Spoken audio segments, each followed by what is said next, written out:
نخشوا غنتابعوا المباراه ديال اليوم ونشوفوا ان شاء الله. نعم، خصوصا المنتخب الكونغو الديمقراطيه، جمهور الكونغو الديمقراطيه اغلب اللاعبات من تي بي مازيمبي، بالاضافه الى لاعبه محترفه باريس سان جيرمان. غادي نتكلموا اكيد على كل لاعبات المنتخب الكونغو الديمقراطيه. منتخب عنده انسجام كبير، لان الاساس او العمود الفقري للمنتخب هو الفريق تي بي مازيمبي اللي كتشرف عليه المدربه المغربيه لمياء بوميتي. نعم، واللي فاز بالشامبيونز ليغ الاخيره في منظمه المغرب. نعم، هذا تا هو عندهم واحد الامتياز. يعني تنجي نشوفوا حتى حنا نفس المشكل ديال المنتخب المغربي، ربما اللي جل العناصر ديالو من فريق الجيش الملكي. يعني الحظوظ متساويه، تيبقى داك التركيز وتيبقى شكون اللي يكون يستغل دوك الفرص اللي غادي يجيوه. نتمنوا على الله حنا نستغلوا هذا الملعب ديالنا، الجمهور ديالنا، داك الشجاع ديال الجمهور ديالنا.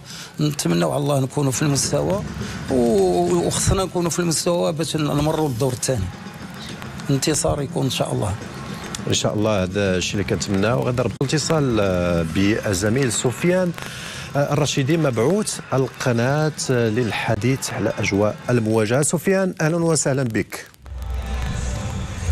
تيبانوا انهم يعني كاين الثقه، كاين تجربه، كاين كل شيء. هذا العامل كله عندهم تجربات كبيره. كاين لاعبات اللي ربما يكون هذا هو كاس افريقيا الاخر لهم على حساب السن ديالهم، خصهم يستغلوا هذه الفرصه باش يكون يبقى ان شاء الله هذا الكاس هنا في المغرب. ان شاء الله هذا هو المطلوب امام منتخب النسوي لكونغو الديمقراطيه، منتخب يحتل المركز 109 على مستوى التصنيف العالمي، الرتبه 14 افريقيا.